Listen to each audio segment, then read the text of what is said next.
Par rapport à la réunion qui venait de se tenir, ou la formation qui venait de se tenir tout à l'heure à l'Assemblée provinciale, quelle est la synthèse que vous pouvez faire?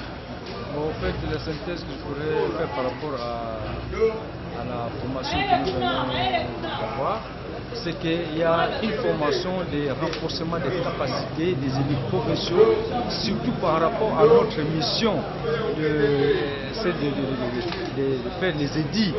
Nous devons être outillés, nous devons être capables de comprendre comment pouvons-nous arriver à rédiger un édit dans son bon sens et pour que cela soit efficace, dans le sens que lorsque l'édit sort, c'est promulgué, la population doit s'en tenir et tenir compte de tout ce qui est dit.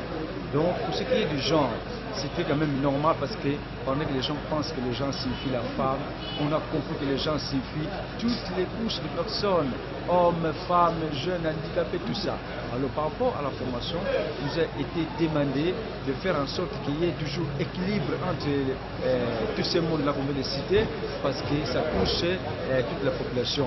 Vous allez constater qu'il y a des lois qui touchent, qui font en sorte que certaines personnes, en leur domaine, montent et d'autres reculent, ou sinon sont stagnants et ne savent pas quoi faire.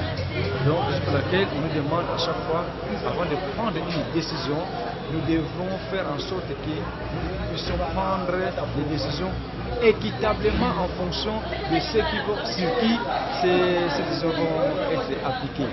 Dans ce sens-là, nous pouvons quand même intégrer la pensée, les souhaits, les attentes de la population par rapport aux édits ou sinon à la décision. Je voulais que vous puissiez réagir par rapport à la réunion interinstitutionnelle qui s'est tenue à l'hôtel de Lédia, où d'ailleurs vous étiez le président d'une des commissions. Qu'est-ce que l'opinion peut retenir de cette réunion? Jusque-là, ce que je pourrais dire que dans un premier temps, c'est remercier le gouverneur de province et ensemble avec le président de l'Assemblée provinciale qui se sont donnés corps et âme dans les soucis de la cohésion provinciale. Ils ont réalisé ce qui était la passion de leur cœur, c'est l'effectivité de la cohésion réelle, vraie, terme de la cohésion.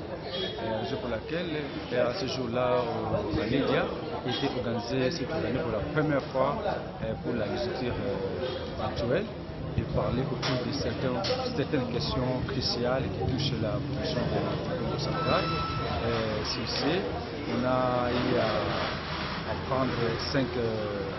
créer 5 commissions. Parmi les 5 commissions, j'étais même le président de la commission chargée de la question des conflits fonciers en province du Congo central. Tout ce que je peux dire à la population, des détenus par rapport à ça, c'était quand même un cadre réel qui pouvait faciliter à ce qu'on ait une même vision.